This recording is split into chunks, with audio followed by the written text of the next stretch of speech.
歡迎大家又翻嚟 HKESC 爐石戰嘅比賽喎。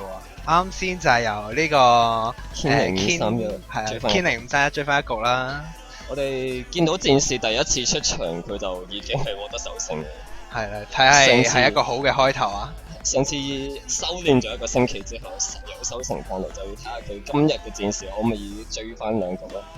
咁其實我一直都好期待戰士嘅出現啦。啱先嗰場戰士都玩得唔錯啦，玩得我覺得十分之好。佢除咗呢隻嗰個 K 啊，狩獵開始啦！對面一路都唔敢滿佢，但係其實我覺得有啲人太驚希亞納斯，有啲人太驚希亞納斯，但係我覺得喺頭先嗰個情形，我覺得佢絕對可以俾佢拉任何一隻嘢。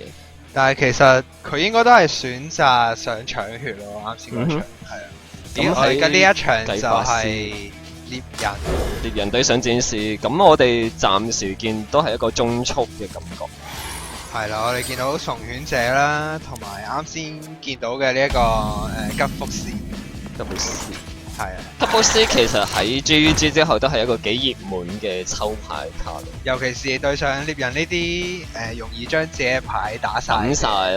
而好似我哋就會見到一啲好似我哋以前嘅奇蹟叉啊，都會選擇用吉福斯嚟取代呢個係咪先？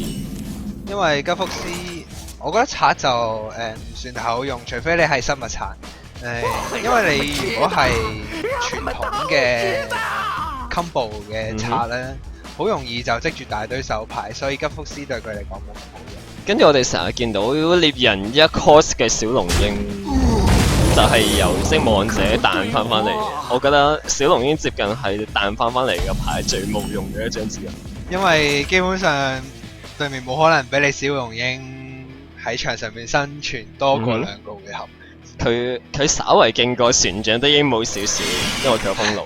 係啦，對面都會清佢。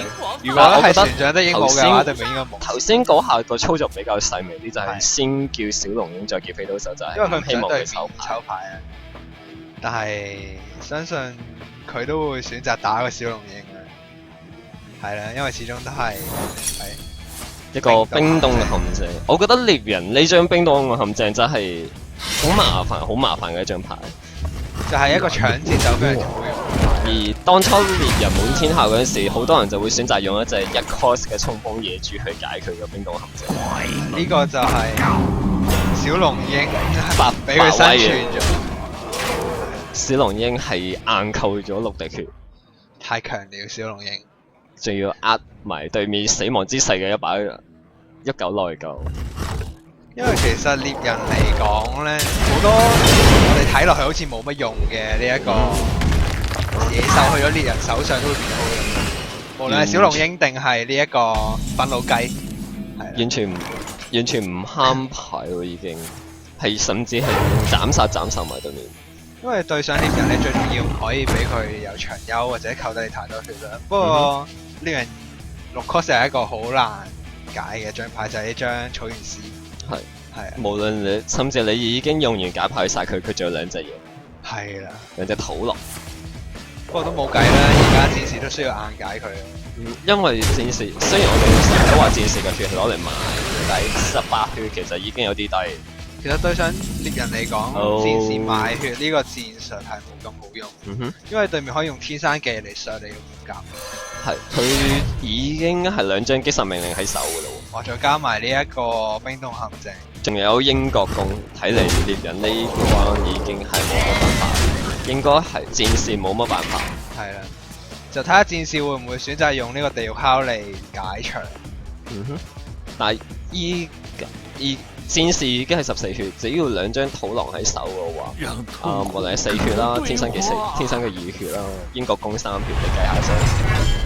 2滴3滴，即係7滴啦，7滴再加2個5滴，即係戰士已經係死咗。即係戰士已經係死咗。係我哋一個典型嘅 T7 獵係已經係雙擊殺命令係成功咗，係一個好迅速解決咗戰士。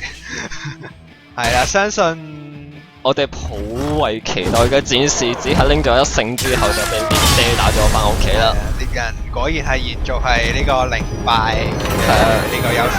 咁我哋再一次恭喜呢一新暫時以2-1領先叫緊糊㗎啦。係，我哋都恭喜我哋嘅加菲老師攞到呢一個明德點數加1啦。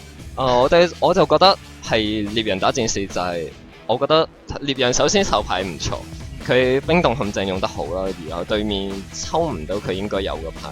係。好佢抽唔到嗰把細斧頭，又抽唔到呢一個於良分射者。而獵人好快就有2張擊殺命令去係直接終結咗對方對面。睇嚟呢兩場呢一個 King 嘅呢一個手牌都幾好運啊！我覺得就獵人贏固之然係一個 T7 獵嘅威力啦，但係我覺得戰士咁佢預咗對面係一個速攻嘅做法嘅話，因為頭先無論兩鋪機械牌都係速攻嘅。係啦，咁我覺得可能要諗下跟住個決策到底要係用點樣嘅一個牌做。我個人覺得用術士係比較穩陣。咁我哋就睇下我哋嘅 Tommy 老師估唔估得中，我哋轉頭翻嚟。